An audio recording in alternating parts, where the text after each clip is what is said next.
Alors, on va approcher la fin du XVIIIe siècle. Jean-Dominique Paul il va évoquer la période de 1786-1800, pendant laquelle on assiste à un changement de perception du généralat qui devient en fait le symbole de la résistance d'un peuple libre à la tyrannie. Et il va retracer les différentes images de Paul, de la lutte des Corses, de leur récupération, mais également parfois de leur oubli en fonction des enjeux du moment. C'est bon ?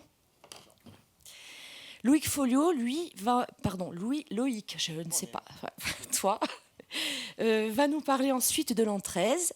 Donc l'an 13, 1804-1805. J'avoue que jusqu'à ce jour, je ne le savais pas. À partir de la liste des 600 plus imposés de Haute-Corse. Donc il va mettre en avant cette nouvelle notabilité qui en fait va se battre pour prendre le pouvoir au début de l'Empire.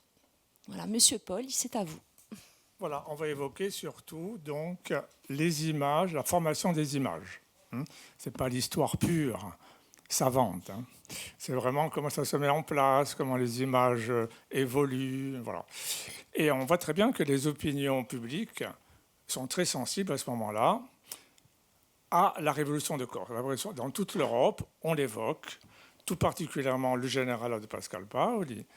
Et il apparaît comme un symbole, le symbole d'un peuple libre qui va lutter, qui va se battre contre la tyrannie. C'est un peu cette image-là. Et donc, la révolution de Corse a intrigué toute l'Europe parce qu'elle est devenue, on dira, un cas exemplaire. Et que les philosophes vont s'intéresser à ce cas politique. Qu'est-ce qui se passe là, à ce moment ? Rousseau en particulier. Alors Rousseau évoque les peuples vieux et incorrigibles, et qui sont évidemment liés à la corruption, on dira, à la fin d'une époque, à la fin d'un temps, et il les oppose aux peuples jeunes, évidemment la Corse qui est là au milieu, ces peuples jeunes, ces peuples énergiques, mais qui sont capables justement de renouveler quelque chose de très ancien, de rendre moderne, on dira, l'antiquité républicaine, ce qui est la Respublica, juste comme ça. Donc, c'est cette reconstruction de l'antiquité républicaine dans le présent. Et la Corse, l'expérience corse, eh bien, elle est associée à cela. Donc, elle devient en quelque sorte un modèle. On évoque évidemment Bossuel. Bossuel, c'est celui qui s'est répandu dans toute l'Europe, traductions diverses. Et lui, il évoque une démocratie. En Corse, ils ont créé une véritable démocratie, avec des institutions, avec un État. Ce n'est pas donc seulement une utopie, ce n'est pas seulement un rêve. Ça s'est fait là. Et tout cela a pu éclore à un moment donné dans cette île. Et donc, il impose cette idée, et il impose l'image de Corse qui sont animés par la virtu et qui sont devenus en fait les nouveaux Romains. Alors ça revient sans arrêt. Les nouveaux Romains, les nouveaux Spartiates, ce sont les Corses du moment, du présent. On sait que l'État corse sera écrasé, que donc les critiques vont se diffuser, les réquisitoires. Alors comment les images se mettent en place ? Bon, c'est ça. Voilà. Paul va être attaqué obligatoirement. D'abord, il y a des attaques, on dira ad personam, c'est-à-dire qu'on attaque la personne elle-même. Par exemple, Pommerol va évoquer dans son histoire de la Corse le fait que, alors c'est une insinuation toujours pareille, que sa mère, Dionysia Valentine, a été sortie d'un lit étranger, puisqu'elle avait divorcé de son... Oui, mais tu vois, c'est toujours pour insinuer. Non, c'est pas le fils du père, non, c'est pas trop... Voilà. Et c'est une façon d'attaquer un personnage, de le réduire, et puis, évidemment, d'éviter de parler de l'aspect politique. Bon, évidemment, la révolution de Corse, qu'est-ce qui s'est passé à ce moment-là, réellement ? Eh bien, ça permet de l'évincer petit à petit. On éloigne l'expérience politique qu'il y avait eu et on va retenir vaguement une jacquerie, des troubles. Voilà, il n'était pas content, ils sont révoltés. Voilà, bref. Et les résistants corses, que tu as évoqués, sont réduits à du banditisme, tout simplement. Ce ne sont pas des gens, des patriotes qui défendent réellement une idée particulière. Eh bien, on va les assimiler à du banditisme. Donc, petit à petit, l'oubli va se renforcer lorsque apparaît la Révolution américaine. Alors, évidemment, la Révolution américaine, petit à petit, va gommer ce qui s'est passé en Corse. Alors, on pourrait prendre un exemple simple. C'est celui de Goethe. Donc grand, on connaît bien, qui a écrit une pièce de théâtre, Les Complices. Les Complices, alors 1769, 1771. Et là, il met en place un hôtelier qui porte des toasts aux patriotes corses, puisque les patriotes corses, Pascal Paille, sont très populaires en Allemagne. Et il décide, cet hôtelier, d'appeler son auberge Hôtel de Paoli. Et on voit que dans la version de 1786, de cette même pièce, eh bien, il a changé le nom. Ce n'est plus Hôtel de Paoli, c'est l'Hôtel des insurgés américains. Voilà, on voit comment, petit à petit, les choses s'effacent, se reprennent. Voilà. Pourtant, 20 ans plus tard, 1769, 1789, eh bien, hop, la Corse sort de son effacement, elle réapparaît. Alors, Paul, de retour d'Angleterre, bon, je ne peux pas faire l'histoire qu'on a donc déjà évoquée. Il est reçu à Paris, Paul est reçu à Paris comme un nouveau Washington. Voilà, il est accueilli à l'Assemblée nationale. Robespierre déclare, mais c'est ça qui est intéressant, il déclare « Généreux citoyens, vous avez défendu la liberté dans un temps où nous n'osions l'espérer encore. Vous avez souffert pour elle, vous triomphez avec elle, et votre triomphe est le nôtre. » Et Paul reconnaît, même chose, que la Révolution française, eh bien, suit, je dirais, une sorte de chronologie. C'est toujours pareil, les Corses adhèrent avec Paoli à la Révolution française, mais toujours en se disant que c'est eux qui ont ouvert la voie. C'est pour ça qu'ils adhèrent. Oui, c'est ça qui est très important dans l'esprit du temps, ce qu'on ne comprend plus du tout actuellement. C'est cette idée-là. C'est nous qui avons offert la voie, c'est nous qui sommes là. Voilà, c'est tout à fait apparent. Voilà. Cela est tellement ancré dans l'opinion publique qu'on pourrait prendre, je vais vite, je saute des passages, on pourrait évoquer une pièce de théâtre qui a été jouée à Paris le 13 décembre 1991 au Théâtre de la Nation. Elle s'intitule, cette pièce, Jean-Jacques Rousseau dans l'île de Saint-Pierre. Elle a été écrite par Boisjoli, enfin c'est un pseudonyme, c'est Madame de Genlis, c'est elle. C'est Madame de Genlis. Et qu'est-ce qu'on dit ? Qu'est-ce qu'elle dit ? Elle parle de révolution de Corse, la révolution de Corse. Voilà. Elle parle de Pascal Paul, le libérateur. Oui. Et il parle des Corses comme étant les premiers martyrs de la liberté, les premiers qui ont sacrifié leur vie pour la liberté. Et surtout, dans ce moment-là, qui est la fin de la monarchie, de la République, enfin, voilà, cette période, voilà exactement, c'est la fin de cette période, on va aboutir à la République. Eh bien, lorsque le mot de République est prononcé avec le nom de Paoli, toute la foule se lève, crie et manifeste. Voilà. Donc on voit bien comment les choses se passent. Ce n'est pas seulement une question d'élite, c'est vraiment populaire. C'est à tous les niveaux, tout le monde sait que les Corses, les premiers. Voilà. Alors, un autre élément qui montre à quel point la révolution de Corse apparaît comme celle qui a ouvert la voie, c'est un jeune homme, à la même époque, exactement en 91, un jeune homme de 22 ans, qui s'appelle Napoléon Bonaparte, qui envoie à l'Académie de Lyon un texte qu'on a appelé le discours de Lyon pompeusement. Bon, voilà. Mais un texte, mais qu'est-ce qu'il dit dedans ? Qu'est-ce qu'il dit ? C'est ça. C'est la même certitude. il présente le général de Pascal Paoli comme l'exemple politique susceptible de répondre aux défis auxquels l'actuelle révolution est confrontée. Prenez exemple sur la révolution de Corse. Donc il propose encore une fois ce modèle. Donc c'est vivant. Ouais, voilà.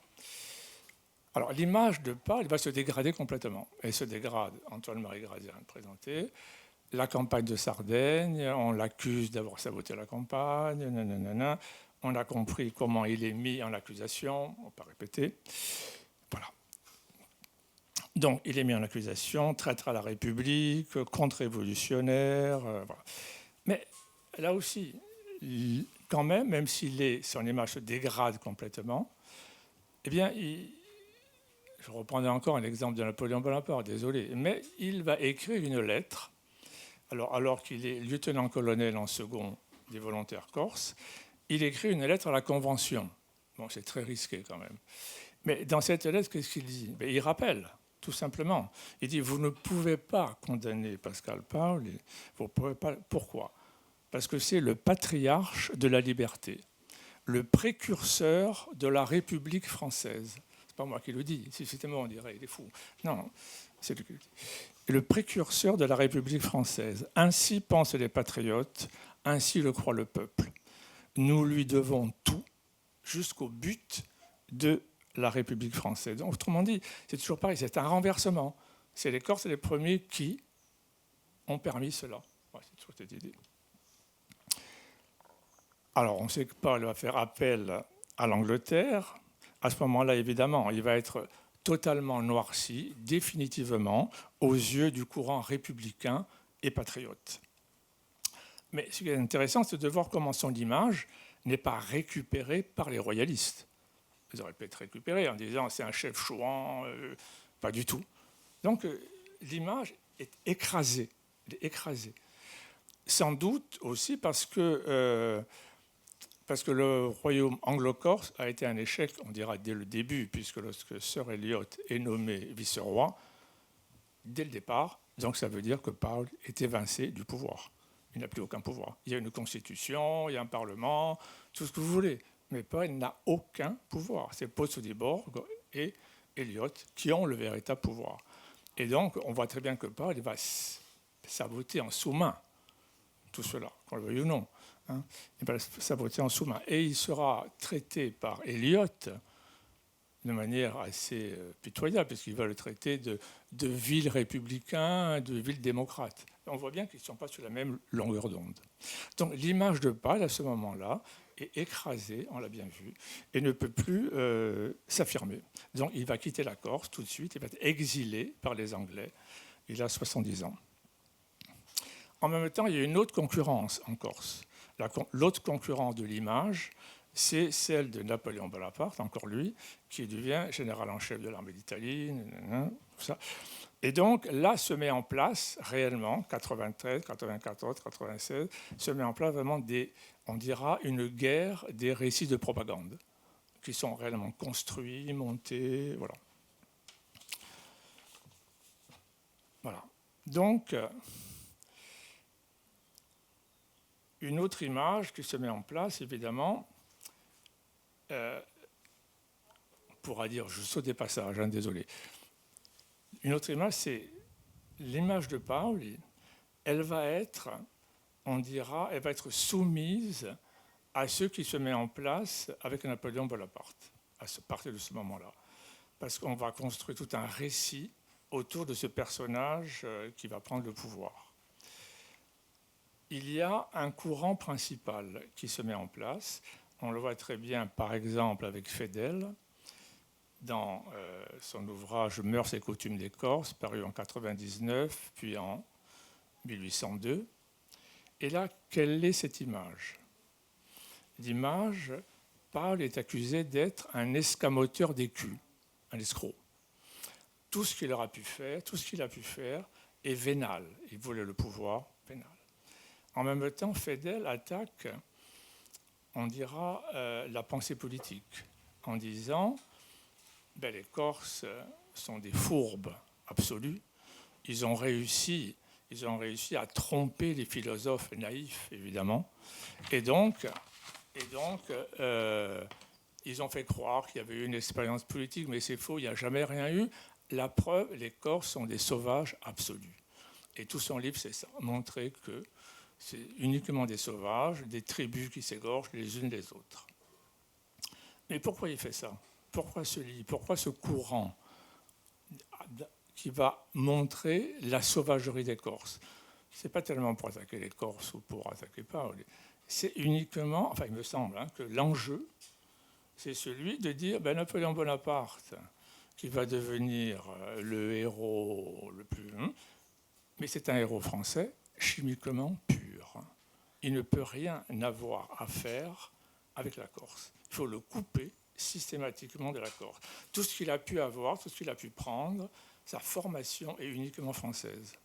Donc c'est pour ça que, en voulant faire de Napoléon le héros français chimiquement pur, il faut obligatoirement noircir la Corse et détruire Paoli. Ouais, donc la légende, on dirait la légende dorée napoléonienne qui se met en place, obligatoirement rompt totalement la grande histoire de la Corse. Bon. Maintenant, il y a un autre courant, à la même époque, qui se met en place. Un courant secondaire et qui sera oublié. Mais c'est le premier qui a gagné, qui s'est imposé. C'est un courant qu'on retrouve, par exemple, je peux prendre une image, c'est, qui est à la BNF, on voit, c'est Bonaparte, premier consul, sous le costume corse. J'aurais bien voulu le projeter, mais tu vois, on le représente à l'antique avec un bonnet, un casque, qui est le même qui est décrit par Bossuel, le même qu'on trouve chez Arrighi dans le Voyage de Lycomède, c'est-à-dire c'est comme un cas. Alors les Corses disent, nous dit Bossuel, nous on porte le même bonnet, le même casque que celui des Romains que l'on voit sous la colonne de Trajan. Voilà. Encore une fois, si cette image de Napoléon Bonaparte est habillée en guerrier corse lié à la romanité, on voit très bien que le courant premier, les nouveaux Romains, les nouveaux Spartiates, est réactivé, souterrain évidemment, mais il est réactivé, il est toujours présent, il se met là en place. Et donc, on le voit par exemple lorsque se met en place un lien entre ce qui se passe en Corse, ce qui s'est passé en Corse, et on dira les poèmes ossianiques, les poèmes gaéliques, avec Ossian, et l'ossianisme étant à l'époque, Bossuel étant lié à ce courant-là, l'ossianisme étant le lieu, le mouvement lié à la création moderne de la nation. Donc, la nation qui se crée, puisque Ossian veut recréer la nation écossaise, évidemment, il faut trouver des sources prestigieuses. Pardon.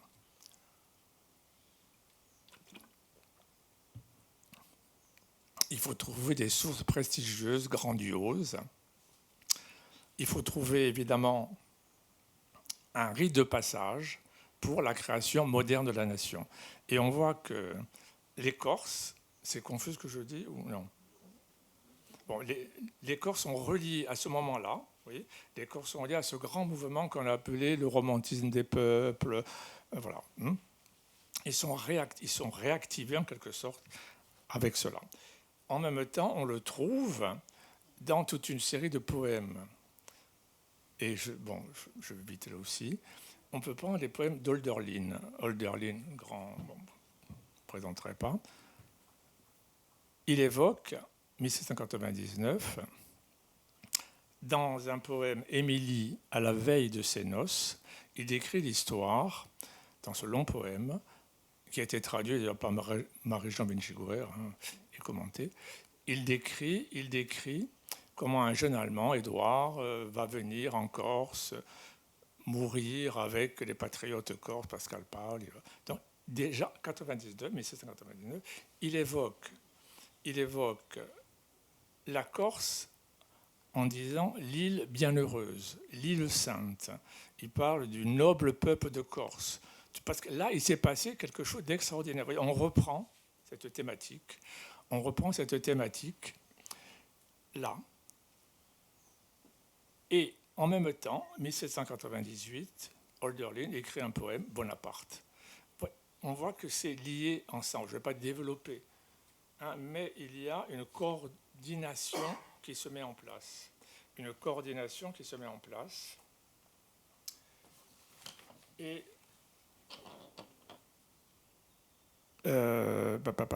donc, on le revoit aussi. Alors, désolé, hein, je coupe sans arrêt.